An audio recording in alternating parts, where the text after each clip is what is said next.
エモエモ。こんにちは、えもこです。iPad の Apple Pencil をスマホでも使いたいというわけで、今回はスマホでも使える Apple Pencil 風のペンをレビューします。iPad 用のペンは残念ながらスマホでは使えないのですが、この製品はなんとスマホと iPad 両方で使えるようなので、これなら画面の小さなスマホでもお絵描きしやすくなりそうというわけで、他のペンとも比較しながら書き心地などを詳しくレビューしてみたいと思います。それでは早速開封していきましょう。今回は Amazon のランキングで1位になっていたキングオンというメーカーのペンを購入してみました。価格は2000円ちょっとなので2万円くらいする純正の Apple Pencil よりもかなり安いです。付属品は説明書、ペン本体、返芯が3本、充電ケーブルにお絵描き用の手袋が入っていました。なんで手袋がついているのと思う人もいると思いますが、スマホ対応のペンにはパームリジェクションという機能がついていないので、ペンを使用中に画面に手が当たるとそこがタッチ判定されてアプリが誤作動してしまうので、それを防止するための手袋になります。ちなみに iPad 専用のペンにはパームリジェクションがついているので、スマホで使えない代わりに手袋なしでも誤作動しないメリットがあります。ペンの形や見た目は純正の Apple Pencil とほぼ一緒で iPad の横にもくっつけられます。残念ながらくっつけるだけで無線充電はできないので USB ケーブルを挿して充電しないといけませんが、ケーブルを挿す穴がキャップで目立たなくなっていたり、付属の変換アダプターで iPad から充電できるのは便利そうです。バッテリーは25分の充電で10時間くらい持つようなので、ペンを使わない時に充電しておけばお絵描き中にバッテリーが切れて使えなくなる心配はなさそうです。ペンの電源はペンの頭を素早く2回トントンするとオンオフできます。バッテリーの残量が LED で表示されて分かりやすいです。このペンはスマホの設定を変えないと使えないようなので、ペンを使う前に設定アプリのアクセシビリティのタッチにあるタッチ調整をオンにします。それでは実際に使ってみたいと思います。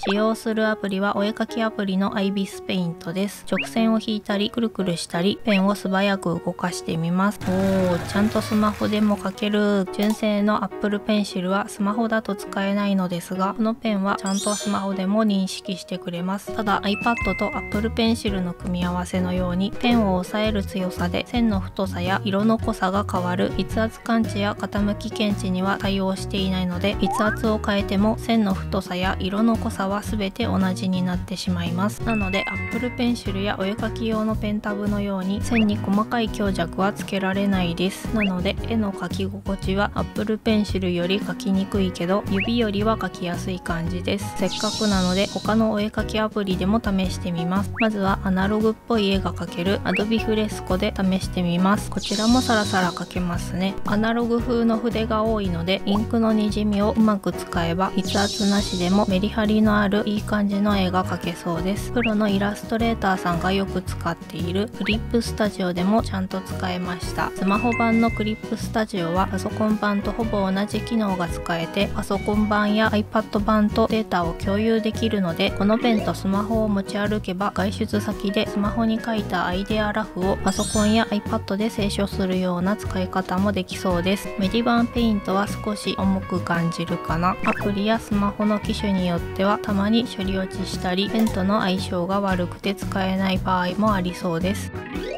形が Apple Pencil とほぼ一緒で持ちやすいので、筆圧感知はないけど指や100均のタッチペンよりはだいぶ描きやすいと思います。ただ最初の方でも言ったのですが、このペンはパームリジェクションに対応していないので、ペンを使用中に画面に手が当たるとそこがタッチ判定されてアプリが誤作動するのが少し使いづらいです。スマホで使う場合は画面が小さいおかげで手のほとんどが画面の外に出るので、画面に手が当たりにくくあまり気になりませんが、画面の大きな iPad だと画面に手が当たって誤作動しやすいので、 iPad で使う場合は付属の手袋を使った方が描きやすいと思います。試しに iPad で手袋ありなしで描き比べてみます。手袋なしだと画面に手が当たった時にキャンバスが横に飛んだり変な線が描かれたりするので、気をつけながら描かないといけませんが、手袋をすれば画面に手が当たってもほとんど誤作動せずに描けそうでした。 iPad 専用のペンにはパームリジェクションがついているので手袋なしでも誤作動しないのですが、このペンのようにスマホと iPad の両方に対応しているペンはパームリジェクションがついていないので、手袋をするのが面倒な人でスマホで使えなくてもいい人は iPad 専用のペンを選んだ方が手袋なしでも誤作動しないのでお絵描きしやすいと思います。 Amazon の製品ページを見ると iPad 専用のペンかスマホと iPad 両方で使えるペンか書いてあるので、 iPad だけで使えればいい人は iPad 専用のペン、スマホで使えるペンが欲しい人はスマホと iPad 両方に対応したペンを選ぶといいと思います。 iPad 専用のペンが欲しい人は念のため製品ページでパームリジェクションに対応しているかどうか確認してみてください。先日 iPad 用の激安ペンと Apple Pencil を比較した動画も出しているので、気になる人はそちらも見てみてください。